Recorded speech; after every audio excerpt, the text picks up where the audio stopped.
Welcome to the Arclight Battery, your power source for all things Warcraft Rumble related.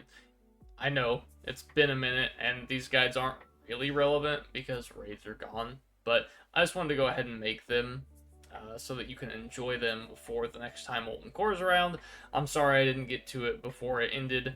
I had a trip planned that took me away for the entire weekend, so it was really hard to make any form of content. I couldn't stream, I couldn't make videos. It's unfortunate, but these guys will be here for when Molten Core comes back around. So let's go ahead and hop into it. We're going to look at Gehennas and Shazra, and we're also going to look at Garr. So let's look at Gehennas and Shazra first. So we have two bosses here. We have Shazzra and Gehennas.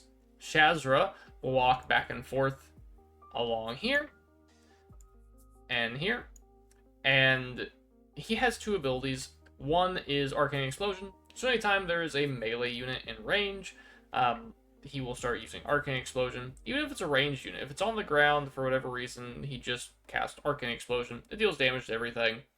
It's really difficult to deal with. It doesn't see through stealth though, so you can use unbound units to kill him. Or if you have a flying unit in range of him, he will Arcane Missile them for whatever reason. So Gargoyle could be used to tank him here, but it's really not that needed. You can passively deal damage to him with unbounds, with well, really it's unbounds, because he also has another mechanic where he counterspells everything you do. So you can't play spells until he is dead in this fight, and really I recommend not playing spells at all, because unbound units are basically spells that leave behind a body. So why not use them? And then we have Gehennas up here. He does the same thing where he pats back and forth, or patrols, I guess, if you're not familiar with WoW terminology. So he'll go back and forth. Every time he reaches one of these sides, he's going to spawn a Flame Waker that has like almost 0 health, but it does this charge up where it starts with a circle around it and the circle slowly fills. And if it ever finishes that circle, it's going to send a wave of fire directly down this lane or directly down this lane, depending on which one it's at. This will retake the tower. It'll put a nasty dot on everything that will basically kill anything in its path. So you never want that to happen. He's always going to spawn them, but you can take him out really easily with a Safe Pilot. I think Safe Pilot one-shots it. If not, you can use Worgen, you can use Maiev. Really, you can take it out in so many different ways, and he's just really squishy. It should never go off. Really, what you should do is you should both take Safe Pilot, and then you can trade back and forth. Say, you can play things on the left side, your buddy plays things on the right side. Whenever they summon the Flame Waker on your side, make sure you have a Safe Pilot for it. That's just the easiest way to deal with it. Now, whenever these guys get to 50% health, they will both teleport to this back wall. Then they just do their abilities still. It's kind of weird that they do that, but what I recommend doing is using unbound units and maybe a solid push or two from one of these lanes to kill Gehennas first, and then kill Shazra last. Once again, you don't really need to kill him first to clear up the counterspell mechanic. Just don't play spells. You can kill him with Safe Pilot. You can kill him with Worgen, Maiev, things like that. The boss is relatively easy. You probably don't need to waste Maiev on it. Maiev is decent for one person to run on the Baron fight coming up. But if you wanted to, Brend is also good on Baron, so play Maiev here by all means. Or just a throwaway hero. They're not really difficult. The minis will carry you in this fight. So let's go ahead and look at what a deck might look like. So here's my deck that I use for Gehennas and Shazra. I believe it might be slightly modified, but this is something that I would run more than likely. So I like Harpies and Execute to give Harpies Bloodlust, but because we get counterspelled the whole time, we use Grommash here to give them Bloodlust. He's also a really good tank. His mirror image is taunt. We're running Quillbore to tank the bosses, just like always. Safe Pilots to take out those Flame Walkers I was talking about, or Flame Wakers, whatever they are. They do a really good job at killing them. Whelpeggs take out Shazzra pretty easily because of the land. He'll Arcane Explosion, pop them all, take damage from Flame Burst, and then he'll start single targeting the whelps down, so they'll get a little more damage in. This is another form of Bloodlust that you don't really need to run, but being ranged and pretty beefy while giving things Bloodlust and slowing things with the Frostbolt talent is really solid for this fight. And then Troll is just something I was trying so that we can maybe outlive the Arcane Explosion, but it doesn't really work that well. Yeah, pretty simple boss. Just make sure you have an Unbound unit like Safe Pilot to take out the Flame Wakers once again, some sort of flying unit so that Shazzra will single target them instead of AoE your entire push, and then Quillbore to tank, and then you're pretty much good to go. Just as long as your buddy also has Safe Pilot to take out the Flame Wakers, you will be good. Now, let's go ahead and look at the fight that Arthi and I did when the raid released. Okay, and this is the Counterspell boss. Right, Counterspell, Arcane Missiles, and Arcane Explosion. Shadow Bolt, Rain of Fire, and Summon Flame Waker Elite. Okay. Are we trying to kill him at the same time or no? I don't know. One's like the graphics on this coloring is a little weird. You see that? Where? It's like the opaqueness is different. Anyway. Yeah. Okay. Oh, he summoned the Flamewalker dude up here. I'm gonna try and drop a Safe Pilot on it. Oh, I executed. Okay, it one-shots it. Cool. Wait, you executed him? No. Yeah. The blue one counter spells. Oh, it looks like he Arcane Explosions too. I'm just gonna drop eggs on him. I think that'll be fine. Oh no, hit the boss and not the towers. Okay. Okay.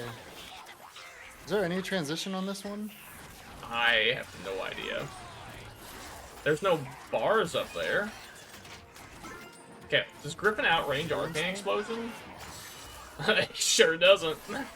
Nope. Okay, he's gonna take all my gold. We don't share health, but we can't really like choose which one to kill, it looks like. We got a good push going on for both of them, though. Which one counter spells, do we know? The blue one. I looked at it before the fight. Okay, I didn't need the Safe Pilot. We're chilling. Wait, did you kill the blue one already? Wait, he teleported up top. Okay. Yep. So now I guess that gives us access to taking that tower? Looks like it. Oh man, I thought he was dead. I didn't see him. I executed again. That's why I took all the spells out of my deck. No phase markers, true. Yeah, this one must not transition like that. Oh, this was dumb. Oh, well, I might get a shot off still? Nope. I sure didn't. We're doing good. Oh, I'm just like dumpstering our units coming in with Arcane Explosion from Quillbore. It's fine. We got 4 minutes. He's got no chance. 0 chance. Okay. Just keep dropping Unbound on him, I guess. Okay. Okay, so if there's an air unit in range, he just melees them? I don't get that. Safe should do it for Quill. Boom! Nice. Okay. Alright, let's look at the Garr encounter. This one's probably a step up in difficulty for most people, but don't worry, we're going to break it down pretty simple so that you guys can follow along and hopefully get the kill yourselves. Once again, sorry this is out late, but you can use it in the future. So, here's a starting base, but we're not really going to talk about it very much because we need to scroll up to actually see the boss. So, here's Garr in all of his glory. We've got 6 towers, and the mechanic here is that each time we take a tower, Garr is going to spawn 2 elementals, one here, and they will go down this lane all the way to your base, attacking towers along the way. They don't attack minis. However, when they die, they detonate after a couple of seconds and deal damage to everything in the AoE. It does a lot of damage, actually, but there are ways to prevent it. You can outrange it. You can block it with a Witch Doctor shield. There's lots of things you can do to get around it. And you can just kind of choose not to deal with them. There are some players that like to line. I guess we'll go back down. They will line this wall with skeleton mages, which are very good at taking them out. They'll slow them down. They'll do a lot of damage. But you can also just kill them with Sneed. There are 6 towers on this map, Sneed gives you extra gold for taking towers. It's really strong. But if you don't want to use Sneed, Skeleton Mages are good. You can also use Fire Bats with the slow talent, Spirelings with the Frostbite talent. But I feel like those are things that people probably don't have if they also don't have Sneed with his talent unlocked. So we'll just go ahead and talk about the Sneed strategy. Basically what you want to do is have Sneed take a tower, these two preferably, and then that will give you your first couple of elementals to deal with. Use Sneed to generate gold off the towers, keep going with Sneed all the way up until you get to the boss. Ways you can avoid the elemental explosion that the earth elementals do is just by having a witch doctor in your party. It's really good against a lot of things this boss summons. Even when it's not amazing, it's still channeling on an earth elemental, which will die before the explosion happens, and you'll get a free shield on all of your stuff. It's actually really solid. Another thing you can do is have a meat wagon, because it will trigger Sneed's passive, and it outranges the effect of the earth elementals, which is really strong. And then once you push him to phase 2, he will start putting an AoE around certain units that just deals ticking damage. It's nothing really you need to worry about that badly. It's just okay. And then phase 3 at 33% health, he will start dropping an avalanche right on your base. So right here, he'll do ticking damage, but it's not a ton. You should be able to outrace him. It's not that big of a deal. This one just catches people off guard because there's so much going on with the elementals, and they deal so much damage, and they have so much health, and they retake towers, which means that you have to retake them, which means you summon more elementals. It can be overwhelming. However, if you use Sneed to generate gold, it's totally fine. You will outvalue this boss so fast, it's not even funny. So let's go ahead and talk about the deck that I would use. Here's the deck that I would use. You know, Sneed with his passive, Lead with Greed, gain an additional 2 gold when Sneed triggers Sneed before Greed. Very solid. You're generating a lot of gold for you. You're generating a lot of gold for your ally. They just can't keep up.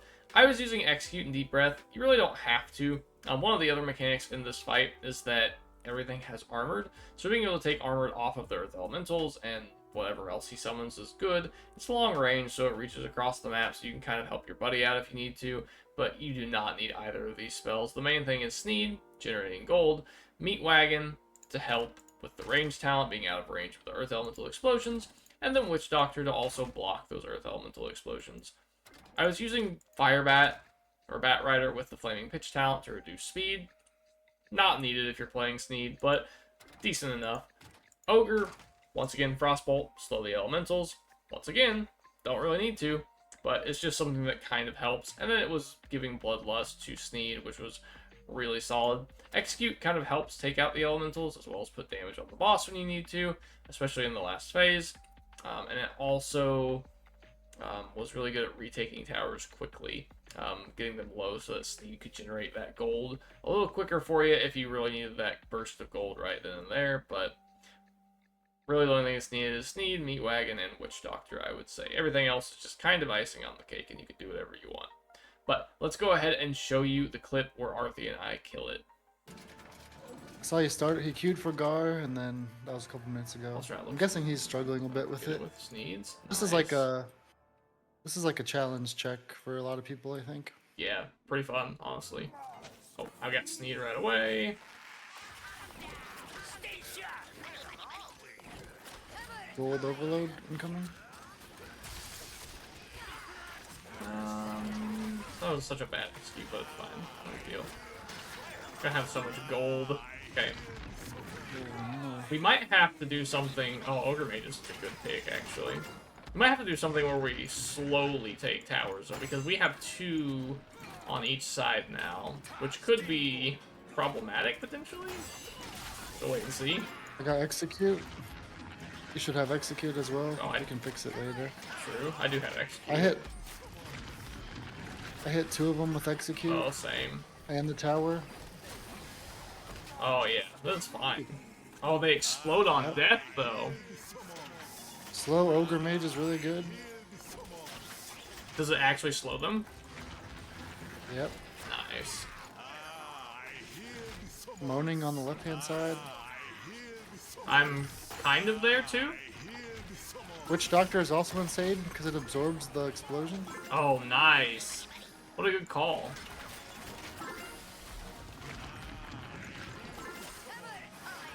Gold capped. Double Sneed on 6 towers is pretty good. Yeah, who would have thought? I'll help you out. Appreciate it. I'm about to take another tower. Just gonna Look turn at my and left take it. side and look at your I right see side. it. Does he kill everything when he transitions? I hope not. Oh my god. I don't know. I have no clue.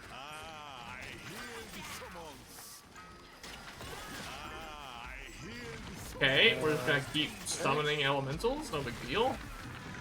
It's fine. My push will win us the game on the left. Let's go. Surely we'll recover at some point. Look at everything you have over there. Meat wagons are such a Hopefully he good doesn't kill it call. all. I didn't realize they exploded. He doesn't kill it all. Gotta find out. Just absolutely crush him. I'm trying. Oh, okay. Kills it all. Oh, and it looks like he's taking back towers too. Whatever this AoE is, I don't know if it'll actually take him, but We pushed him 2 transitions somehow. okay. Oh, and the AoE ended? Okay. Oh, nice. Recover, recover. This is looking good. We just have to get back to him before bad things happen. Okay. I think it's I going think we're okay. fine.